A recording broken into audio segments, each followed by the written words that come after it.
അസ്സലാമലൈക്കും. നമ്മളെ ഇന്നത്തെ കുഞ്ഞു വ്ളോഗിലേക്ക് എല്ലാവർക്കും സ്വാഗതം. അപ്പോൾ രാവിലെ തന്നെ അനിയത്തിക്ക് 8ൻ്റെ പണി കിട്ടിക്കേണ്ട മക്കളെ. കാരണം എന്താ വെച്ചിട്ടുണ്ടെങ്കിൽ മോട്ടറിൽ വെള്ളം കയറുന്നില്ല. വെള്ളം കയറുന്ന വെച്ചിട്ടുണ്ടെങ്കിൽ അപ്പോൾ കൂട്ടുപളവിൽ വെള്ളമൊക്കെ ഒഴിച്ചിട്ട് വേണം നമുക്ക് അവർക്ക് മോട്ടറൊക്കെ അടിക്കാൻ വേണ്ടിയിട്ട്. അപ്പോൾ ആ ഒറ്റ സമയം കൊണ്ട് തന്നെ അപ്പോൾ റബിയാണ് ആക്കട്ടെ ചെയ്യുക വെള്ളം ഒഴിക്കലും കാര്യങ്ങളൊക്കെ. അപ്പോൾ അതൊക്കെ ചെയ്യുന്നതിൻ്റെ സമയത്ത് തന്നെ അവൾക്ക് തിരുമ്പലും കുട്ടികളെ കുളിയും ഊരലും അതിൻ്റെ ഇടയ്ക്ക് പച്ചക്കറിക്ക് നനക്കണം, അങ്ങനെയുള്ള ബാക്കി കാര്യങ്ങളൊക്കെ ചെയ്യണം കേട്ടോ. അപ്പോൾ അതിൻ്റെ ഒരു ധൃതിയിൽ ഇത് അവൾ പൈപ്പും പിടിച്ച് രാവിലെ തന്നെ ഇവിടെ ഓടി നടക്കുന്നുണ്ട് കേട്ടോ. അതിനിടയ്ക്ക് പൈപ്പ് പൊട്ടിയിട്ട് കുറേ 8ൻ്റെ പണി അതും കിട്ടി. മുറ്റത്തൊക്കെ ആകെ അടുക്കള മുറ്റത്തൊക്കെ ആകെ വെള്ളവും കളിയൊക്കെ ആയിരുന്നു കേട്ടോ. അപ്പോൾ അതൊക്കെ അതിൻ്റെ ഇടയ്ക്ക് ശരിയാക്കുന്നുണ്ട്. പിന്നെ അങ്ങോട്ട് ഓടുന്നുണ്ട് ഇങ്ങോട്ട് ഓടുന്നുണ്ട്. അങ്ങനെ അവൾക്ക് രാവിലെ തന്നെ നല്ല 8ൻ്റെ ഒരു പണി കിട്ടിയ ദിവസമാണ് കേട്ടെന്ന്. എന്തായാലും എങ്ങനെയൊക്കെ അത് കൂട്ടി യോജിപ്പിച്ചിട്ട് ഓള് വീണ്ടും പച്ചക്കറിക്കൊക്കെ നനക്കാൻ വേണ്ടി നിന്നിട്ട് അതിനിടയ്ക്ക് ഞാൻ കുട്ടികളെ എല്ലാവരെയും കുളിപ്പിക്കാൻ കയറ്റലും പിന്നെ അകത്തെ പണികളും കാര്യങ്ങളൊക്കെ കഴിച്ചിട്ട് പിന്നെ ഇത് നമ്മളെ ഇന്നലത്തെ നോമ്പ് തുറൻ്റെ കുറച്ച് വിശേഷങ്ങളാണ് കേട്ടോ. അപ്പോൾ നമ്മൾ ഇന്നലെ പലതരം വിഭവങ്ങൾ ഉണ്ടാക്കിയിട്ടുണ്ടായിരുന്നു. ഒറ്റ മസാല വെച്ചിട്ട് പലതരം വിഭവങ്ങൾ ഉണ്ടാക്കിയിട്ടുണ്ടായിരുന്നു കേട്ടോ. പിന്നെ പത്തിരി ആയിരുന്നു കേട്ടോ. നമ്മൾ ചായൻ്റെ കടിക്കണേന്ന് പത്തിരി ആയിരുന്നു കേട്ടോ. പത്തിരിയും ചെമ്മീൻ കറി ആയിരുന്നു കേട്ടോ. അപ്പോൾ എന്നും ചിക്കനും മട്ടനും ബീഫൊക്കെ അല്ലേ. അപ്പോൾ ഞാൻ പറഞ്ഞു ഇന്ന് നമുക്ക് ചെമ്മീൻ അവിടെ കണ്ടോണ്ട് ഫ്രിഡ്ജിൽ ഞാൻ കണ്ടിട്ടുണ്ടായിരുന്നു. അപ്പോൾ ഞാൻ അവളോട് പറഞ്ഞ് മുരിങ്ങക്കായ ഉണ്ടായിരുന്നു അവിടെ മരത്തിൻ്റെ മേലെ മുരിങ്ങക്കായ.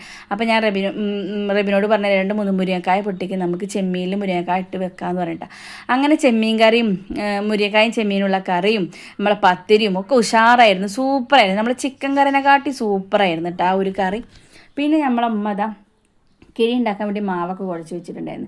അതിനിടയ്ക്ക് മീനെ സീഡിമുള്ളുണ്ടായിരുന്നു, അത് മുറിച്ച് റെഡിയാക്കിയിട്ടുണ്ടായിരുന്നു കേട്ടോ. നമുക്ക് പൊരിച്ചിട്ട് പത്തിരി തിന്നണ സമയത്ത് എടുക്കാമെന്ന് പറഞ്ഞിട്ട് അതൊക്കെ കഴിഞ്ഞിട്ട് ഞാനിത് നമ്മളെ കിഴി ഉണ്ടാക്കാൻ വേണ്ടിയിട്ട് അതൊക്കെ ഇതൊക്കെ പരത്തിയിട്ട് കിഴിയൊക്കെ ഉണ്ടാക്കി വെച്ചിട്ടാണ്.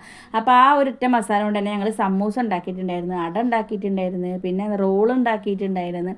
അങ്ങനെ പലതരം മോഡലുണ്ടായിരുന്നു. ഇറച്ചിപ്പത്തിരിയുടെ മോഡലിൽ ഉണ്ടാക്കിയിട്ടുണ്ടായിരുന്നു. അങ്ങനെ പലതരം മോഡലുകൾ ആക്കിയിട്ട് ഞങ്ങൾ ഉണ്ടാക്കിയിട്ടാണ്. അപ്പോൾ ടേബിളിൽ അങ്ങനെ പലതരം മോഡലിൽ ഇരിക്കണമെങ്കിൽ നല്ലൊരു ഇതല്ലേ, കുട്ടികൾക്കും സന്തോഷമാവും, കുറേ വിഭവങ്ങളുണ്ടോ എന്നുള്ള സന്തോഷമാവും. പക്ഷേ ഒറ്റ മസാലയാണ്, സൂപ്പർ മസാലയായിരുന്നു, അടിപൊളിയായിരുന്നു. കുറേ കുരുമുളക് പൊടിയും മസാലയും കാര്യങ്ങളൊക്കെ ഇട്ടിട്ട് അടിപൊളിയായിരുന്നു കേട്ടോ. നല്ല ടേസ്റ്റ് ഉണ്ടായിരുന്നു സംഭവം. അങ്ങനെ നോമ്പ് തുറൻ്റെ വിശേഷങ്ങളൊക്കെ സൂപ്പറായിട്ട് മഷാല നല്ല രീതിയിൽ നടന്നിട്ട് പിന്നെ നമ്മളില്ലേ കുറേ വിഭവങ്ങൾക്കല്ല പ്രധാനം, നമ്മളെല്ലാവരും കൂടി സന്തോഷത്തോടു കൂടി സമാധാനത്തോടു കൂടി നല്ല മനസ്സോട് കൂടിയിട്ട് ഒരുമിച്ചിരുന്നിട്ട് എല്ലാവരും കൂടിയിട്ട് തിന്നണതാണ്. അതിൻ്റെ ഒരു വൈബ് വേറെ ഒന്നിനും കിട്ടൂല കേട്ടോ. നമ്മൾ ഈ ഒറ്റപ്പെട്ടിനെക്കാട്ടി നല്ല എല്ലാവരും ഒരുമിച്ച് അതൊരു സന്തോഷം. ഞാൻ പറയുമ്പോൾ നോമ്പിനും ഇതിനൊക്കെ നമ്മൾ കൂട്ടുകുടുംബങ്ങളൊക്കെ എല്ലാവരും ഒരുമിച്ചിട്ട് ഒരു ഇതൊക്കെ വേണമല്ലേ. ഇനിയിപ്പോൾ ഞങ്ങളെ തറവാട് ഗ്രൂപ്പിൻ്റെ ഒരു നോമ്പ് തുറ വരാൻ പോകുന്നുണ്ട് കേട്ടോ. ആ ഒരു മഹാസംഗമ നോമ്പ് തുറയാണ്, എല്ലാവരും ഉണ്ട് കേട്ടോ. അപ്പോൾ ഒരു നല്ല രസമാവും കേട്ടോ അത്. അപ്പോൾ ആ അടുത്ത ശനിയാഴ്ച കേട്ടോ. അപ്പോൾ ഞാൻ അടുത്ത വെള്ളിയാഴ്ച വീണ്ടും ഇങ്ങോട്ട് തന്നെ വരേണ്ടി വരും. അപ്പോൾ നമ്മൾ ഉണ്ണിമോൾ ഇതാ മാങ്ങ ജ്യൂസ് അടിക്കാൻ വേണ്ടി മാങ്ങ ഒക്കെ സെറ്റാക്കി റെഡിയാക്കി വെക്കുന്നുണ്ട്. അതിൻ്റെ അപ്പുറത്ത് തന്നെ ഹനീതിയുടെ വെള്ളം കലക്കി റെഡിയാക്കണമൊക്കെ ഉണ്ട് കേട്ടോ.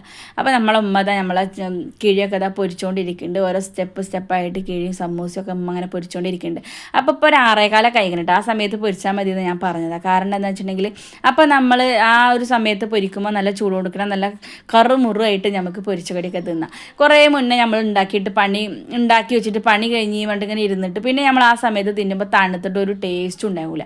ഇതാകുമ്പോൾ നമ്മളൊക്കെ ഇങ്ങനെ ഉണ്ടാക്കിയിട്ട് സെറ്റാക്കിയിട്ട് ഫ്രിഡ്ജിൽ വെച്ചാൽ മതി. പിന്നെ ആ സമയത്തൊക്കെ എടുത്താണ്ട് പൊരിച്ചാൽ മതിയല്ലോ. അപ്പോൾ നല്ല സൂപ്പറാണ് കേട്ടോ മക്കളെ, അടിപൊളിയായിട്ട് നല്ല കറുമുറുമായിട്ട് ഉണ്ടായിരുന്നു. അതുകൊണ്ട് എന്താ ഒറ്റ പൊരിച്ച കടിയും വേസ്റ്റായി പോയില്ല. മറ്റേത് നമ്മൾ കുറേ ഇങ്ങനെ പീടിയിൽ നിന്ന് വാങ്ങും, കുറേ ഉണ്ടാക്കി വെക്കും, അങ്ങനെയൊക്കെ ആയിട്ട് കുറേ മുന്നൊക്കെ ഉണ്ടാക്കി വെക്കുമ്പോൾ തണുത്ത കുട്ടികൾ തിന്നൂല്ല. അവർക്ക് ഈ നോമ്പ് തുറക്കുമ്പോൾ ഈ തണുത്ത സാധനങ്ങൾ കുറച്ച് മുന്നേ ഉണ്ടാക്കി വെക്കുമ്പോൾ ഒരു കറുമുറൊന്നും ഉണ്ടാവില്ല. അപ്പോൾ അവർക്ക് ടേസ്റ്റ് തോന്നൂല, അപ്പോൾ അവരത് തിന്നൂല. പിന്നെ നമ്മൾ ബാക്കിയായിട്ടുണ്ടെങ്കിൽ കോഴിക്കും താറാവിനും ഇതിനൊക്കെ കൊടുക്കണം അല്ലേ. അപ്പോൾ നമ്മൾ അങ്ങനെയൊന്നും ചെയ്യാതിരിക്കുക. കാരണം ഇതുപോലെ ഭക്ഷണം പോലും കിട്ടാത്ത ഒരു തരം കടികളും കിട്ടാത്ത എത്ര ആളുകളുണ്ടാവും. അപ്പോൾ നമ്മളൊന്നും വേസ്റ്റായി കളയാതിരിക്കുക. ഭക്ഷണം നല്ല രീതിയിൽ കഴിക്കാൻ നോക്കുക. അതിനാവശ്യത്തിന് ഉണ്ടാക്കിയാൽ മതിയല്ലോ. അത് കൂടുതലുണ്ടെങ്കിൽ അപ്പുറത്തും ഇപ്പുറത്തൊക്കെ വീടുകളുണ്ടെങ്കിൽ അവർക്കൊക്കെ കൊടുത്തിട്ട് സഹകരിക്കുക കേട്ടോ.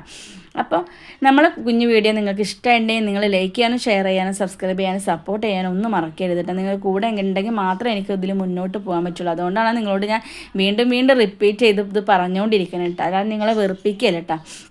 അപ്പോൾ അങ്ങനെയൊക്കെയാണ് നമ്മളെ ഇന്നത്തെ കുഞ്ഞു വിശേഷങ്ങൾ. അപ്പോൾ ഇന്ന് ഞാൻ ഉമ്മാൻ്റെ വീട്ടിൽ അങ്ങോട്ട് പോകട്ടെ. ഞായറാഴ്ച അവിടെ നോമ്പർപ്പിക്കലും കാര്യങ്ങളൊക്കെ ഉണ്ട്. അപ്പോൾ അതൊക്കെ കഴിഞ്ഞിട്ട് തിങ്കളാഴ്ച രാവിലെയാണ് അങ്ങോട്ട് പാപ്പാളിയിൽ പോവുള്ളൂ. അപ്പോൾ രാവിലെ അങ്ങോട്ട് പോയാൽ സ്കൂളിൽ എത്തുന്ന സമയമാകുമ്പോൾ അവിടെ എത്തുമല്ലോ. അങ്ങനെ ഉണ്ട്. അപ്പം ഉമ്മാൻ്റെ പൊരിക്കടി ഉണ്ടാക്കലൊക്കെ കഴിഞ്ഞ് എല്ലാവരും സമാധാനത്തോടും സന്തോഷത്തോടു കൂടി നോമ്പ് തുറയും കാര്യങ്ങളൊക്കെ കഴിഞ്ഞിട്ടാണ്.